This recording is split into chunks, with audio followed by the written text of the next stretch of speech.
I walked into the party, expecting the usual laughter, music, and casual chatter. But the moment I stepped through the doorway, my world froze.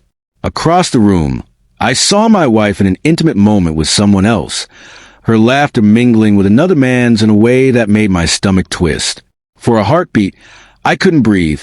The room spun, and every sound seemed muffled except for the beating of my own heart. Anger surged, but it wasn't immediate. I didn't scream. I didn't storm across the room. I just stood, silent, observing, letting the scene sink in fully. She turned slightly, caught my gaze, and for a fleeting moment, panic flashed in her eyes. Then she laughed it off, pretending nothing had happened. My reaction, however, was not what she expected. I took a deep breath, turned, and walked toward the exit, my face calm, almost indifferent. Whispers followed me, but I didn't look back. Outside, I pulled out my phone, sent a single message to her. "We need to talk when you get home." Then I got into my car and drove away, letting the cool night air clear my mind. That night, I thought, not of confrontation, but of clarity. I realized that reacting with fury would give her control over my emotions, and I refused to let betrayal dictate my peace. The next morning, I prepared calmly, waiting for her return. When she walked through the door, tried to act normal, I met her with composure. "We need to talk," I said quietly.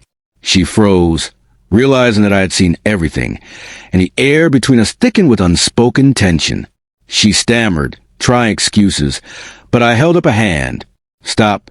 I don't need explanations. I need truth." She finally confessed, the truth spilling out in rushed words. Feelings she claimed were missing, attention she thought she deserved elsewhere. I listened, steady, without interrupting. When she finished, I spoke softly but firmly. "I won't live in a home where trust is broken. You made your choice. Now I make mine." Over following days, I arranged my affairs carefully. Our finances, our home, and ultimately, my peace of mind. I didn't lash out. I didn't shame her publicly. Instead, I focused on rebuilding my life, my confidence, and my personal happiness. Friends and family noticed a change. I was calmer, stronger, and more self-assured, radiating a quiet strength that no betrayal could shake. Weeks later, she approached me, teary and apologetic, begging for forgiveness.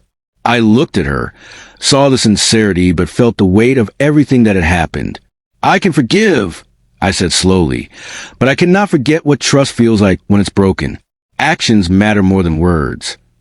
I gave her space to reflect, and in that pause, I found liberation.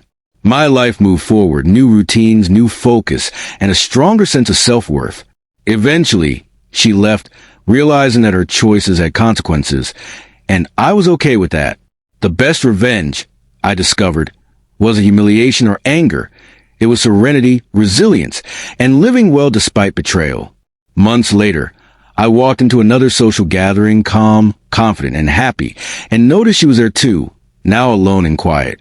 I offered a polite nod and continued about my evening, feeling a sense of triumph that had nothing to do with confrontation.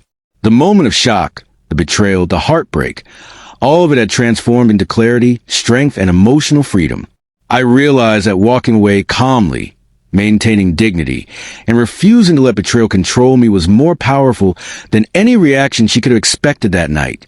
That evening, I smiled to myself, knowing that I had turned pain into power, heartbreak into resolve, and betrayal into a lesson on the strength of composure.